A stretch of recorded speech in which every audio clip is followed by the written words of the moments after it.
Olá, este é o Mais 365, um percurso diário com a Bíblia onde caminhamos pela história da salvação e deixamos que ela dê sentido à nossa própria história. Durante 365 dias, do Gênesis ao Apocalipse, com a tradução da Difusora Bíblica, descobrimos que Deus continua a agir no tempo e na vida concreta de cada um. Eu sou o Francisco e este podcast nasce das equipas de jovens de Nossa Senhora.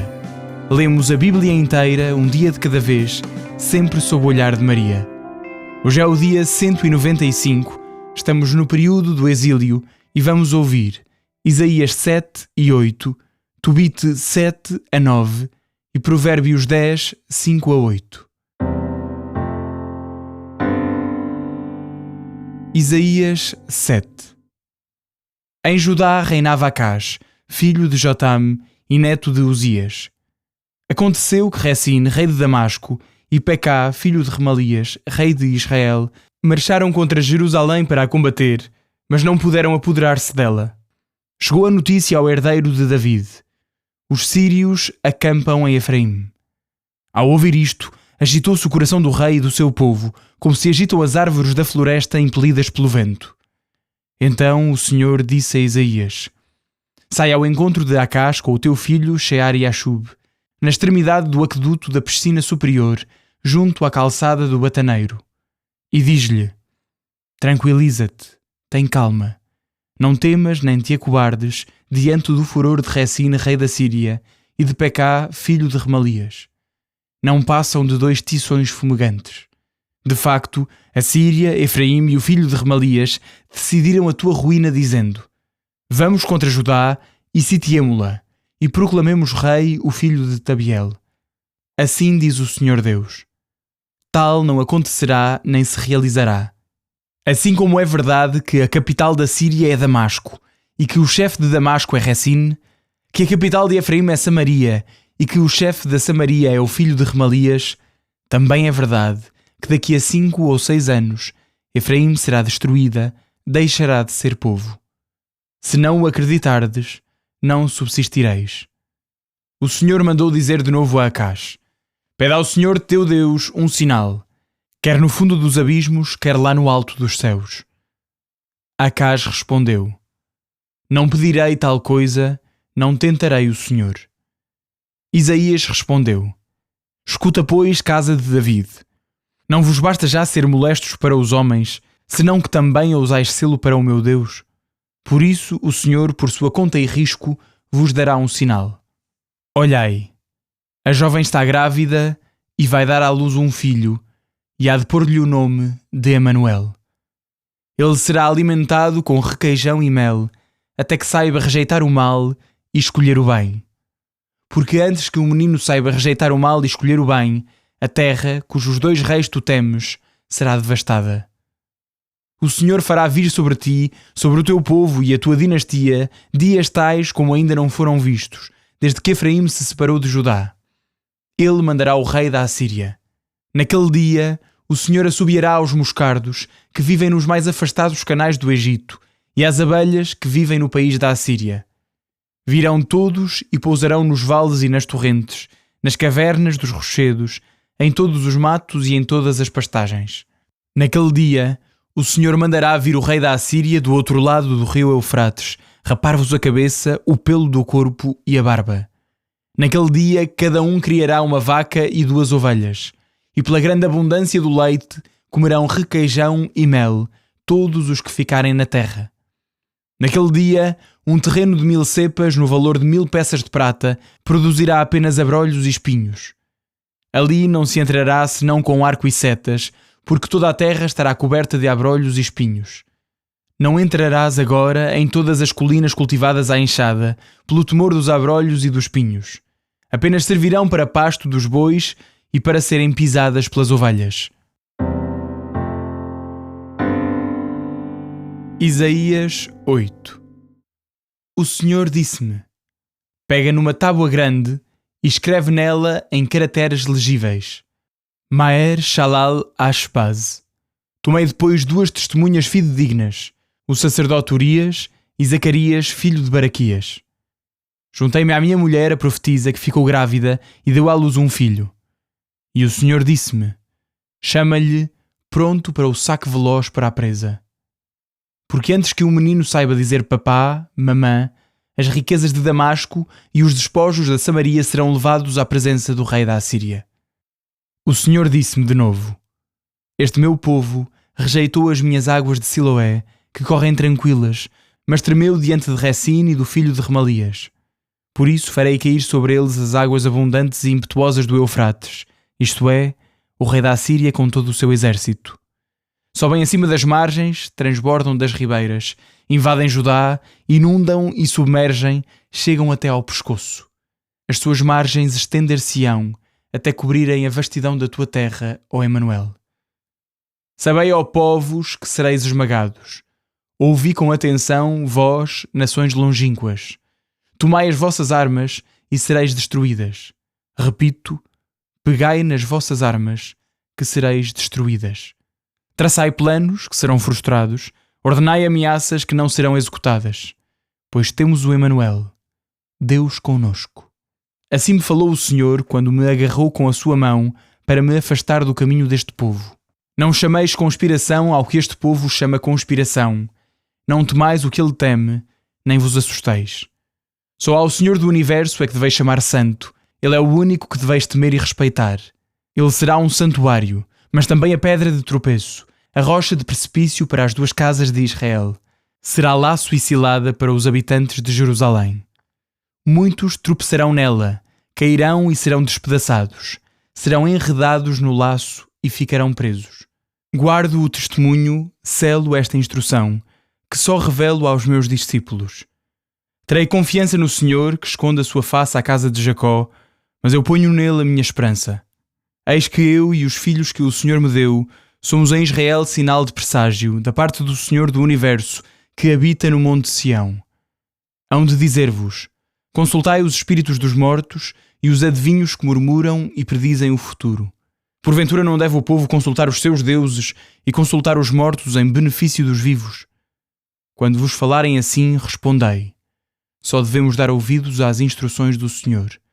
Quem não atuar assim, não verá a aurora. O povo andará errante pela terra, oprimido e esfomeado. Agastado pela fome, amaldiçoará o seu rei e o seu Deus. Levantará os seus olhos para o alto, depois olhará para a terra e não verá senão angústia, trevas, aflição e espessa escuridão. Não haverá senão obscuridade e angústia nesta terra. No tempo passado, o Senhor humilhou a terra de Zabulão e o país de Neftali. No futuro, cobrirá de glória o caminho do mar, do outro lado do Jordão, a Galileia dos gentios.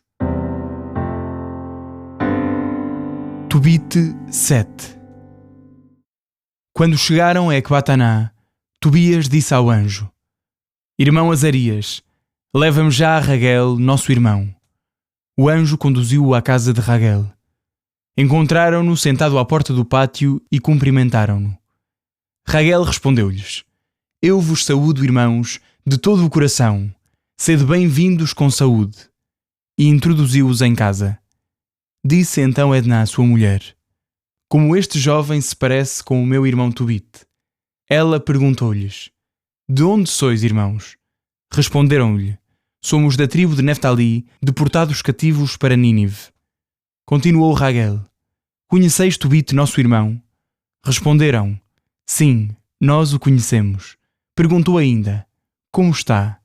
Disseram-lhe: Vive e está bem. E Tobias acrescentou: Ele é meu pai. Então Raguel, levantando-se de um salto, beijou-o e pôs-se a chorar. Depois falou e disse-lhe: Bendito sejas tu, ó filho de tão digno e bom pai. Ó lamentável sorte ter ficado ele cego, homem justo que fazia tanto bem. Agarrou-se ao pescoço de seu irmão Tobias e continuou a chorar. Também Edná, sua esposa, chorava à sorte de Tobite, e da mesma forma Sara, sua filha. A seguir mataram um carneiro do rebanho e ofereceram-lhes cordial hospedagem. Ora, tendo-se eles lavado e sentado para comer, Tobias disse a Rafael: Irmão Azarias, pede a Raguel que me dê por sua esposa Sara, minha irmã. Raguel ouviu estas palavras e respondeu a Tobias: Come e bebe e passa a noite tranquilo, pois não há ninguém a quem toque tomar por esposa minha filha Sara, a não ser tu, irmão, pois nem mesmo eu tenho o direito de a entregar a outro homem senão a ti, porque és o meu parente mais próximo. Devo, contudo, dizer-te a verdade, filho. Já a dei a 7 maridos, escolhidos entre os nossos irmãos, e todos morreram na mesma noite em que dela se aproximaram. Contudo, meu filho, come e bebe agora. O Senhor providenciará em vosso favor. Tobias, porém, replicou: Não comerei nem beberei antes que resolvas a minha situação. Respondeu Raguel: Assim o farei. Ela te é dada segundo a lei de Moisés, e já que o céu assim o determinou, então que ela te seja dada. Toma-a desde este momento, segundo a lei. Doravante serás seu irmão e ela tua irmã. É-te dada, a partir de hoje, por toda a eternidade. E o Senhor do céu vos faça felizes esta noite, meu filho, e derrame sobre vós misericórdia e paz. A seguir, Raguel chamou Sara, sua filha. Quando ela se aproximou, tomou-lhe a mão e entregou-a a Tobias, dizendo: Leva-a conforme a lei de Moisés, a qual manda que te seja dada por esposa. Toma-a, pois, e leva-a alegremente para a casa de teu pai. Que o Deus do céu vos guie em paz. Chamou depois a mãe, mandou trazer uma tabuinha e escreveu o contrato matrimonial, declarando que dava Sara por esposa a Tobias, conforme a sentença da lei de Moisés, e selou-o. Foi então que começaram a comer e a beber. Mais tarde, Raguel chamou Edná, sua esposa, e disse-lhe: Irmã, prepara outro quarto e leva para lá Sara. Edná entrou no outro aposento e preparou-o, como o marido lhe dissera. E levou sua filha para o aposento nupcial e chorava por ela. Mas enxugando as lágrimas, dizia-lhe: Coragem, filha, o Senhor do céu te dê alegria em lugar da tua tristeza. Coragem, filha. E saiu. Tobite 8. Tendo acabado de comer e de beber, decidiram ir dormir. Acompanharam então o jovem ao aposento nupcial. Lembrando-se das palavras de Rafael, Tobias tirou do seu saco o fígado e o coração do peixe e colocou-os sobre as brasas do incenso. O cheiro do peixe afastou o demónio que fugiu para o Alto Egito. Rafael seguiu-o e prendeu-o. Entretanto, os pais de Sara tinham saído e fechado a porta do quarto. Tobias então ergueu-se do leito e disse à esposa: Irmã, levanta-te. Vamos orar para que o Senhor nos conceda a sua misericórdia e salvação. Levantaram-se ambos e puseram-se a orar e a implorar que lhes fosse enviada a salvação, dizendo: Bendito sejas, Deus dos nossos pais, e bendito seja o teu nome por todas as gerações. Louvem-te os céus e todas as tuas criaturas por todos os séculos. Tu criaste Adão e deste-lhe Eva, sua esposa, como um amparo valioso, e de ambos procedeu a linhagem dos homens. Com efeito disseste: Não é bom que o homem esteja só. Façamos-lhe um auxiliar semelhante a ele. Agora, Senhor, tu bem sabes que não é com paixão depravada que agora tomo por esposa a minha irmã, mas é com intenção pura. Permito, pois, que eu e ela encontremos misericórdia e cheguemos juntos à velhice. E ambos responderam ao mesmo tempo: Amém. Amém. Depois deitaram-se para passar a noite. Raguel levantou-se, chamou os seus servos e, tendo saído juntos, abriram uma sepultura porque dizia: Não aconteça que ele venha a morrer e nos tornemos objeto de escárnio e opróbrio. Quando acabaram de abrir a sepultura, Raguel entrou em casa, chamou a esposa e disse-lhe: Manda uma das nossas servas ver se está vivo. Se não, enterrá-lo-ei e ninguém o saberá. Mandaram a serva diante deles, acenderam a lâmpada e abriram a porta. Ela entrou e viu que ambos dormiam juntos um sono profundo. A serva voltou e anunciou-lhes que Tobias vivia e nada de doloroso acontecera. Louvaram então o Deus do céu, dizendo: Bendito sejas, ó Deus, por toda a bênção pura, que te bendigam para sempre. Louvado sejas, pois deste-me alegria, não permitindo que acontecesse o que eu esperava, mas trataste-nos conforme a tua grande misericórdia. Louvado sejas, Senhor, porque te compadeceste de 2 filhos únicos. Derrama sobre eles, Senhor, misericórdia e salvação, fazendo com que cheguem ao fim da sua vida em alegria e graça. A seguir, mandou que os servos fechassem a sepultura antes do raiar do dia. Raguel disse à esposa que preparasse pão em abundância e ele foi ao curral. Trouxe 2 bois e 4 carneiros, e assim começaram a preparar o banquete. Depois chamou Tobias e disse-lhe: Durante 14 dias não sairás daqui, mas comerás e beberás na minha casa, alegrando assim a alma da minha filha abatida pela dor. Do que possuo, toma metade e volta são e salvo com ela para a casa do teu pai. A outra metade será vossa quando morrermos, eu e a minha esposa. Coragem, filho. Sou o teu pai e Edná é a tua mãe. Pertencemos-te a ti e a esta tua irmã, desde agora e para sempre. Coragem, filho. Tobite 9. Tobias chamou Rafael e disse-lhe: Irmão Azarias, toma contigo 4 servos e 2 camelos e vai a Ragués, na Média, na casa de Gabael, entrega-lhe o talão, cobra o dinheiro e convida-o para a minha boda, pois Raguel pediu-me insistentemente para não partir. E tu sabes que meu pai conta os dias e acabará por morrer de pena se demoro mais um dia. E tu viste o juramento que me fez Raguel e que não posso deixar de o cumprir. Partiu, pois, Rafael com os 4 servos e os 2 camelos para Ragués, na Média, e hospedaram-se em casa de Gabael. O anjo entregou-lhe o recibo e anunciou-lhe a respeito de Tobias, filho de Tobite, que se tinha casado e o convidara para a boda. Ao ouvir isto, Gabael levantou-se, pôs diante dele os sacos selados com os talentos e ambos os carregaram sobre os camelos. Na madrugada seguinte, iniciaram juntos a viagem e ainda chegaram à casa de Raguel para a boda. Gabael encontrou Tobias sentado à mesa. Este levantou-se e saudou-o. Gabael, porém, pôs-se a chorar e, abençoando-o, disse-lhe: Bendito seja o Senhor que te salvou a ti, bom e digno. És filho de um homem de bem, justo, piedoso e esmoleiro. O Senhor te abençoe do céu, a ti e à tua mulher, assim como ao pai e à mãe da tua esposa. Louvado seja Deus, pois acabo de ver o meu primo Tobite, com quem muito te pareces. Provérbios 10, 5-8. Aquele que recolhe no verão é um homem prudente. O que dorme no tempo da ceifa cobre-se de vergonha. A bênção desce sobre a cabeça do justo, mas a boca dos maus encobre a violência. A memória do justo será abençoada, o nome dos ímpios, porém, desaparecerá. O sábio de coração acata os preceitos, mas o insensato de língua cai em ruína.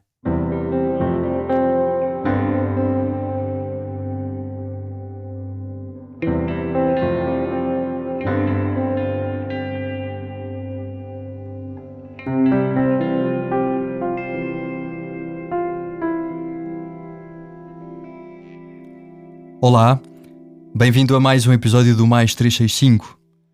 A ti que estás a começar hoje, que vieste aqui por acaso ou que tens feito com mais ou menos ânimo este caminho, ou para ti que com toda a força continuas perseverante a ler e a escutar a Bíblia, coragem.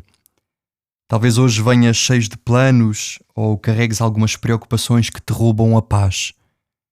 A palavra de Deus que escutamos hoje fala precisamente para um coração inquieto, para alguém que olha para o futuro sem saber muito bem o que vai acontecer. Eu sou o Padre João Moita, sou padre das equipas de Jovens Nossa Senhora. Convido-te a continuar este percurso com ânimo e com alegria, acompanhados por Nossa Senhora, que acreditou na palavra de Deus, mesmo quando não compreendia todos os seus caminhos. Nos capítulos 7º e 8º de Isaías, conhecemos hoje o rei Acaz, num momento de medo. Jerusalém está ameaçada e o rei vê apenas perigos à sua frente. É então que Deus lhe envia o profeta Isaías com uma mensagem simples: não temas. Mas Acaz prefere apoiar-se nos seus próprios cálculos políticos, em vez de confiar em Deus. E aqui está uma das grandes tentações da vida espiritual: dizermos que acreditamos em Deus, mas quando chegam as dificuldades, procurarmos a nossa segurança apenas nas nossas estratégias, nos nossos recursos ou no nosso controlo. É neste contexto que surge uma das profecias mais conhecidas de toda a Bíblia, uma grande e extraordinária promessa que possivelmente já ouvimos em alguns lugares. A Virgem conceberá e dará à luz um filho, e ele será chamado Emanuel. Ora, Emanuel significa Deus conosco. Antes de ser uma promessa para o futuro distante, era já uma mensagem para aquele momento concreto. Deus não abandonou o seu povo. No meio das ameaças, das guerras e das incertezas, o Senhor continua presente. O Papa Bento XVI escreveu várias vezes que o cristianismo não começa por uma ideia, mas pelo encontro com uma pessoa. Essa pessoa é precisamente o Emanuel, o Deus que caminha conosco, o Deus que vem ao nosso encontro. E a nossa esperança não está na ausência de problemas, mas na certeza de que Deus está presente neles, conosco. Os capítulos seguintes mostram que haverá consequências para a falta de confiança de Acás. No entanto, mesmo quando o povo se afasta, Deus continua a agir na história. A fidelidade de Deus é sempre maior do que as nossas infidelidades. No livro de Tobit, encontramos um contraste muito belo. Tobias e Sara iniciam a sua vida matrimonial, colocando Deus no centro. Antes de pensar em si mesmos, eles rezam. Antes de procurarem a própria segurança, confiam-se ao Senhor. No mundo que tantas vezes reduz o amor a um sentimento passageiro, esta passagem recorda-nos que o verdadeiro amor cresce quando Deus ocupa o primeiro lugar. Não é por acaso que a primeira atitude dos esposos é a oração. Hoje a ti, que estás a pensar em casar ou que já vives o teu casamento, gostava de te encorajar. À luz destas figuras, Tobias e Sara, que estamos a aprofundar, digo-te que é uma belíssima vocação, extraordinária mesmo. No matrimónio abençoado por Deus, num sacramento, vocês são continuamente fortalecidos pela graça do Senhor, tornam-se co-participantes na criação, se a graça dos filhos também for concedida. Sei que há dificuldades, que há espinhos no caminho muitas vezes. Rezem, um com o outro, rezem, um pelo outro. Que o Senhor vos sustente até serem velhinhos, para que possam ver as bênçãos de Deus na vossa vida, os vossos filhos e os filhos dos vossos filhos, como diz a Escritura. E o livro dos Provérbios hoje oferece-nos uma sabedoria muito concreta. Quem vive com diligência e atenção recolhe sempre bons frutos. Quem vive de forma descuidada acaba por perder oportunidades preciosas. A santidade também se constrói assim, através da fidelidade às pequenas coisas de cada dia, mesmo na monotonia. Talvez a palavra de hoje nos deixe uma pergunta simples. Onde procuro eu a minha segurança? Nas minhas capacidades? Nas minhas previsões? Ou em Deus? Quando tudo parece incerto, quando o futuro nos assusta ou quando os nossos planos vacilam, vale a pena recordar esta verdade que atravessa toda a Escritura. Deus está conosco. Ele é o Emanuel, não apenas ontem, não amanhã, hoje. Reza comigo. Senhor, tantas vezes deixamo-nos dominar pelo medo e pela ansiedade diante daquilo que não controlamos. Ensina-nos a confiar mais em Ti. Faz-nos acreditar que continuas a conduzir a nossa história, mesmo quando não compreendemos os Teus caminhos. Abençoa as famílias, os esposos e todos aqueles que procuram construir a sua vida sobre a rocha firme da Tua palavra. Nossa Senhora, mulher da confiança e da esperança, ensina-nos a acolher a vontade de Deus com a mesma fé com que acolheste a Sua palavra. Amém. Até ao próximo episódio.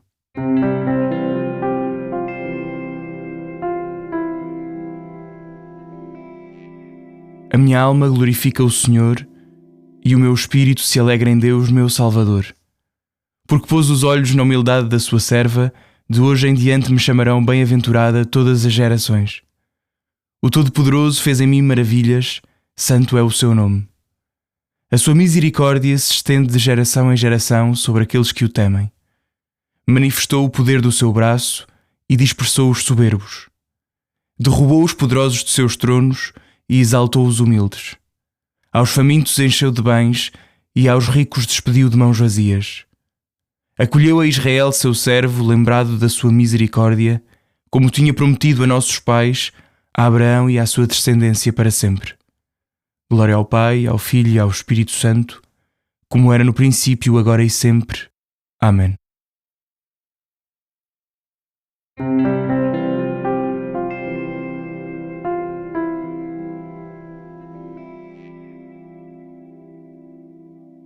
Final do dia 195. Coragem. Um abraço em Cristo. Até amanhã.